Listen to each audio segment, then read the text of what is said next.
जय गुरु जी के चरणों में कोटि कोटि नमन, अनंतम अनंतम शुक्राना।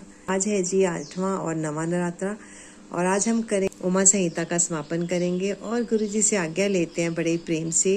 ओम नमः शिवाय, शिव जी सदा सहाय। ओम नमः शिवाय, गुरु जी सदा सहाय। गुरु जी तन तन गुरु जी, शुक्राना गुरु जी, शुक्राना फॉर एवरीथिंग गुरु जी, शुक्राना शुक्राना शुक्राना। गुरु जी के चरणों में जितना शुक्राने का, जितना अमृत डालें उतना कम है। शुक्राना मेरे दाता, शुक्राना। तो आज हम शुरू करते हैं संगत जी अध्याय 51 उमा संहिता का।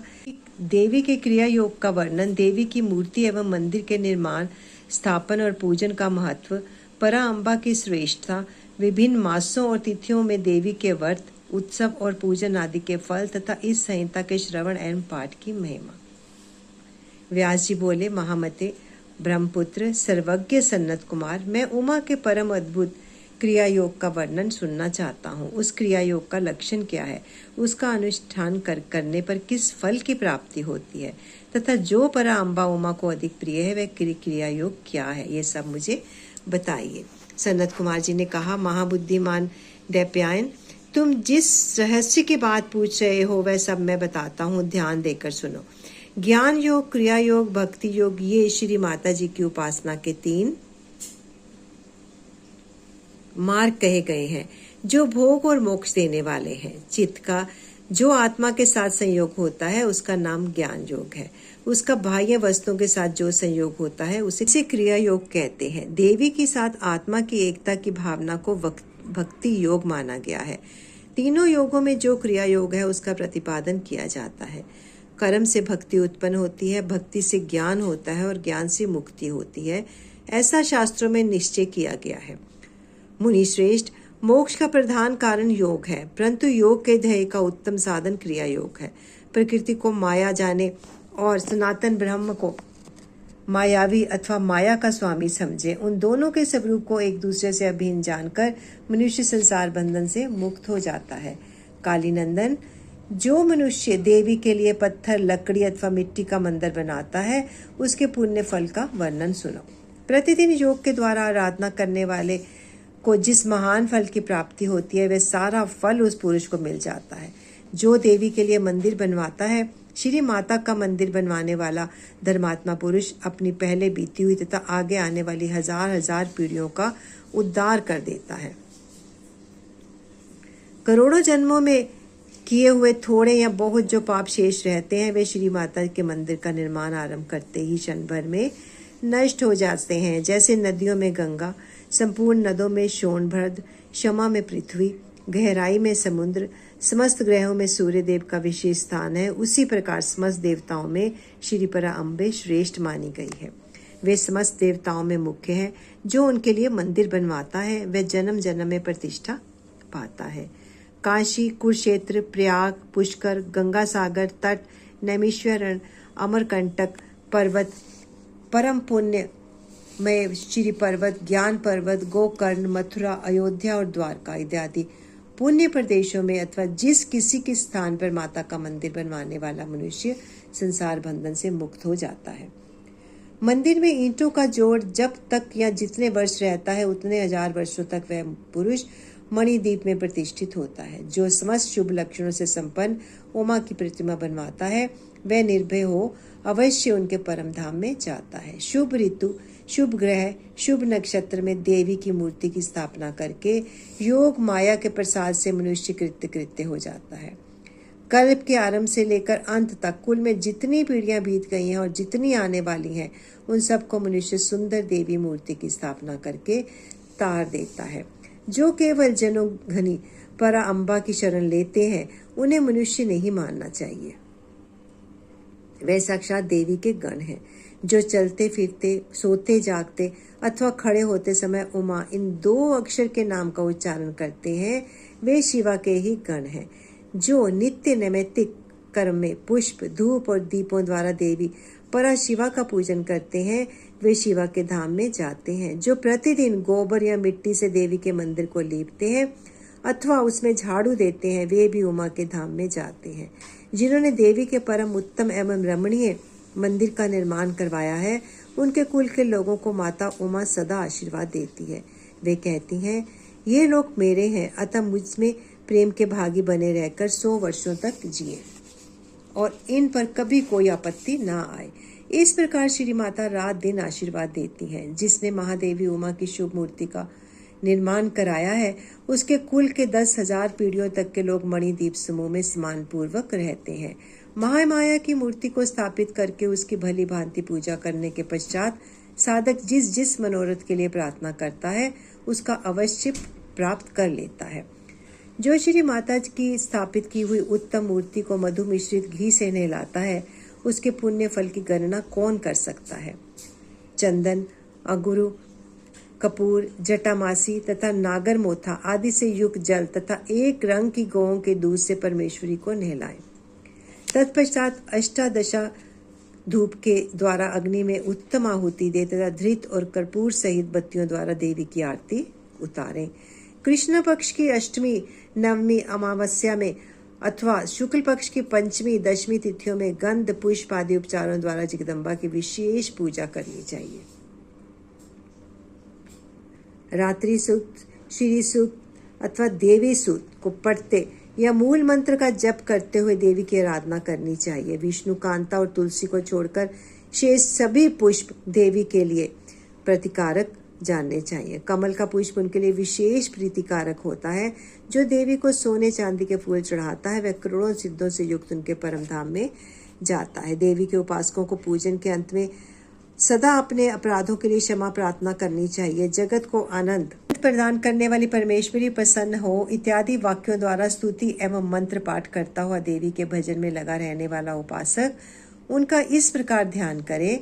देवी सिंह पर सवार है, उसके हाथों में अभय एवं वर की मुद्राएं हैं तथा वे भक्तों का अभीष्ट फल प्रदान करने वाली है। इस प्रकार महेश्वरी का ध्यान करके उन्हें नैवेद्य के रूप में नाना प्रकार के पके हुए फल अर्पित करें। जो परात्मा शंभु शक्ति का नैवेद्य भक्षण करता है, वह मनुष्य अपने सारे पाप पंख को धोकर निर्मल हो जाता है। जो चैत्र शुक्ला तृतीय को भवानी की प्रसन्नता के लिए व्रत करता है, वह जन्म मरण के बंधन से मुक्त हो परम पद को पाता है। विद्वान पुरुष इसी तृतीया को दलोत्सव करें।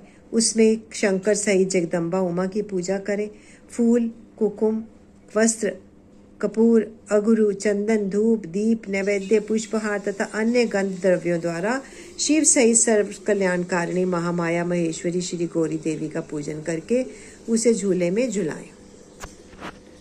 जो प्रतिवर्ष नियम पूर्वक उस तिथि को देवी का व्रत और दलोत्सव करता है, उसे शिवा देवी संपूर्ण अभीष्ट प्रदान देती है। वैशाख मास के शुक्ल पक्ष में जो अक्षय तृतीया तिथि आती है, उसमें आलस्य रहित हो जो जगदम्बा का व्रत करता है तथा बेला, मालती, चंपा, जपा, बंदूक और कमल के फूलों से शंकर सहित गौरी देवी को पूजा करता है, वह करोड़ों जन्मों में किए गए मानसिक और वाचिक और शारीरिक पापों का नाश करके धर्म, अर्थ, काम और मोक्ष इन चारों पुरुषार्थों को अक्षय रूप में प्राप्त करता है। ज्येष्ठ शुक्ला तृतीया को व्रत करके जो अत्यंत प्रसन्नता के साथ महेश्वरी का पूजन करता है, उसके लिए कुछ भी असाध्य नहीं होता। आषाढ़ के शुक्ल पक्ष की तृतीया को अपने वैभव के अनुसार रथोत्सव करें। वह उत्सव देवी को अत्यंत प्रिय है। पृथ्वी को रथ समझे, चंद्रमा और सूर्य को उसके पहिए जाने, वेदों को घोड़े और ब्रह्मा जी को सारथी माने। इस भावना से मणिजटित रथ की कल्पना करके उसे पुष्प मालाओं से सुशोभित करें। फिर उसके भीतर शिवा देवी को विराजमान करें। तत्पश्चात बुद्धिमान पुरुष वह भावना करे कि परा अम्बा उमा देवी संपूर्ण जगत की रक्षा के लिए उसकी देखभाल करने के निमित्त रथ के भीतर बैठी हैं। जब रथ धीरे धीरे चले तब जय जयकार करते हुए प्रार्थना करें, देवी दीन वत्सले, हम आपकी शरण में आए हैं, आप हमारी रक्षा कीजिए। इन वाक्यों द्वारा देवी को संतुष्ट करें और यात्रा के समय नाना प्रकार के बाजे बजवाएं। ग्राम या नगर की सीमा के अंत तक रथ को ले जाकर वहां उस रथ पर देवी की पूजा करें और नाना प्रकार के स्तोत्रों से उनकी स्तुति करके फिर उन्हें वहां से अपने घर ले आएं। तदंतर सैकड़ों बार प्रणाम करके जगदम्बा से प्रार्थना करें। जो विद्वान इस प्रकार देवी का पूजन, व्रत एवं रथोत्सव करता है, वह इस लोक में संपूर्ण भोगों का उपभोग करके अंत में देवी के धाम को जाता है। श्रावण और भाद्रपद मास की शुक्ला तृतीया को जो विधि पूर्वक अम्बा का व्रत और पूजन करता है वह इस लोक में पुत्र पौत्र एवं धन आदि से संपन्न हो सुख भोगता है और अंत में सब लोकों से ऊपर विराजमान उमा लोक में जाता है। अश्विन मास के शुक्ल पक्ष में नवरात्र व्रत करना चाहिए। उसके करने पर संपूर्ण कामनाएं सिद्ध हो जाती हैं, इसमें संशय नहीं है। इस नवरात्र व्रत के प्रभाव का वर्णन करने में चतुरानन ब्रह्मा, पंचानन महादेव तथा षडानन कार्तिकेय भी समर्थ नहीं है, फिर दूसरा कौन समर्थ हो सकता है। मुनि श्रेष्ठ, नवरात्र व्रत का अनुष्ठान करके विरत के पुत्र राजा सूरत ने अपने खोए हुए राज्य को प्राप्त कर लिया। अयोध्या के बुद्धिमान नरेश, ध्रुव, संधि कुमार, सुदर्शन ने इस नवरात्र के प्रभाव से ही राज्य प्राप्त किया जो पहले उनके हाथ से छिन गया था। इस व्रत राज का अनुष्ठान और महेश्वरी की आराधना करके समाधि वैश्य संसार बंधन से मुक्त हो मोक्ष के भागी हुए हैं। जो मनुष्य अश्विन मास के शुक्ल पक्ष में विधि पूर्वक व्रत करके तृतीया, पंचमी, सप्तमी, अष्टमी एवं नवमी एवं चतुर्दशी तिथियों को देवी का पूजन करता है, देवी शिवा निरंतर उसके संपूर्ण अभीष्ट मनोरथ की पूर्ति करती रहती हैं। जो कार्तिक, मार्गशीर्ष, पोष, माघ और फागुन मास के शुक्ल पक्ष में तृतीया को व्रत करता तथा लाल कनेर आदि के फूलों एवं सुगंधित धूपों से मंगलमयी देवी की पूजा करता है, वह संपूर्ण मंगल को प्राप्त कर लेता है। स्त्रियों को अपने सौभाग्य की प्राप्ति एवं रक्षा के लिए सदा इस महान व्रत का आचरण करना चाहिए तथा पुरुषों को भी विद्या, धन एवं पुत्र की प्राप्ति के लिए इसका अनुसंधान करना चाहिए। इनके सिवा अन्य भी जो देवी को प्रिय लगने वाले उमा, महेश्वर आदि के व्रत हैं, मुमुक्षु पुरुषों को उसका भक्ति भाव से आचरण करना चाहिए। यह उमा संहिता परम पुण्यमयी तथा शिव भक्ति को बढ़ाने वाली है। इसमें नाना प्रकार के उपाख्यान हैं। यह कल्याणमयी संहिता भोग तथा मोक्ष प्रदान करने वाली है। जो भक्ति भाव से सुनता या एकाग्रचित होकर सुनता अथवा पढ़ता या पढ़ाता है वह परम गति को प्राप्त होता है। जिसके घर में सुंदर अक्षरों में लिखी गई यह संहिता विधिवत पूजित होती है वह संपूर्ण अभीष्टों को प्राप्त कर लेता है। उसे भूत, प्रेत और पिशाच आदि दुष्टों से कभी भय नहीं लगता होता। वह पुत्र पौत्र आदि संपत्ति को अवश्य पाता है, इसमें संशय नहीं है। अतः शिवा की भक्ति चाहने वाले पुरुषों को सदा इस परम पुण्यमयी रमणीय उमा संहिता का श्रवण एवं पाठ अवश्य करना चाहिए। अध्याय 51 की समाप्ति। उमा संहिता संपूर्ण। संगत जी, हमने उमा संहिता मापन कर लिया, हमने उमा संहिता का। आइए गुरु जी को प्रणाम करते हैं, बारंबार उनको नमस्कार करते हैं अपने गुरु जी को और उनके मंत्र जाप से उनसे निवेदन करते हैं कि हमारे जीवन में सब कुछ ठीक हो और वो हमारे सभी कार्यों की पूर्ति करें। ओम नमः शिवाय। शिव जी सदा सहाय। ओम नमः शिवाय। गुरु जी सदा सहाय। जय गुरु जी। तन तन गुरु जी। लाखों वारी शुक्राना गुरु जी। तन तन गुरु जी। तन तन गुरु जी।